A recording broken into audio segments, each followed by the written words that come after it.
It was the most dramatic and most significant weekend in history. Jesus, the Son of God, arrested, falsely accused of crimes he didn't commit, put through a sham trial, and justly sentenced to death, crucified on a cross until he died, and then buried in a guarded tomb. His followers are scattered, full of fear and in deep despair. And then, 3 days after his death, some of the women who loved Jesus visit his tomb and find it empty. After 2 angels appear before them, telling them that Jesus is alive, they rush to tell the disciples all that they have seen and heard. But the men just don't believe them. That same day, 2 of Jesus' followers, deeply distraught by his death and now confused by the news that his tomb is empty, walk to a village called Emmaus. As they walk, they talk about everything that's happened over the past few days. There's really nothing else important to talk about right now. At some point in their journey, Jesus himself comes along and starts walking with them. But somehow they're not able to recognise that it's Jesus. They think he's just a stranger travelling along the road. Jesus asks them what they've been discussing as they walk along together.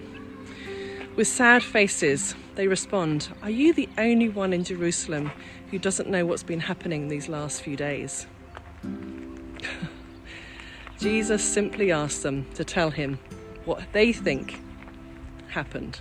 Imagine that, the disciples telling Jesus what they think had happened to him over the previous few earth-shattering days.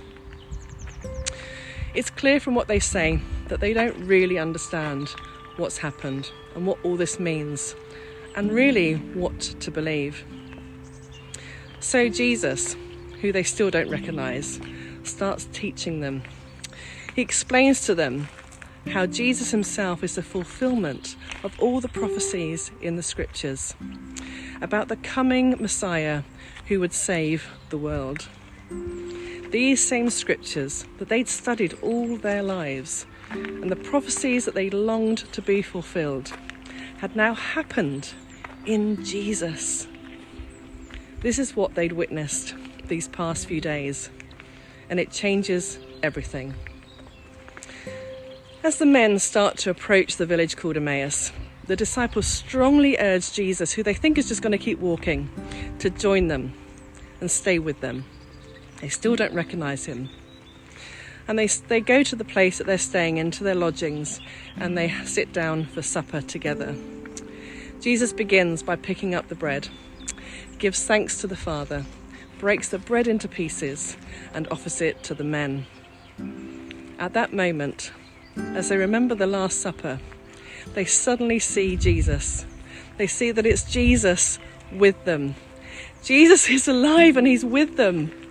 As they recognise him at last, can you imagine their amazement and their joy that now that they know that Jesus is alive?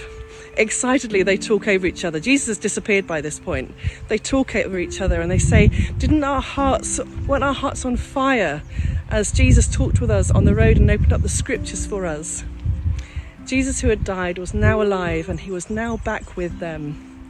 They immediately get up and rush back to Jerusalem to tell everyone what had happened. They have good news. Those disciples are transformed as they recognise Jesus was with them. And it's significant that Jesus revealed himself in his word, the Bible, and in the taking of communion together. They were transformed from fearful and despairing to joyful and declaring. Jesus was with them and he was alive, gloriously alive. He defeated death once and for all. This same risen, glorious Jesus who walked with those disciples is alive and well today, and he walks with us. He is with us. How do we recognise his presence, his power, and his purposes in our lives personally and as a community? We can learn so much from that walk to Emmaus, studying the Bible together, breaking bread together, praying together, Help us to see that Jesus is with us. He is not far off. He is here with us by his Spirit. Jesus never intended our relationship with him to be distant, but to be intimate and close. And as his followers, he has promised us to be with us. These were some of his last words before he ascended to heaven.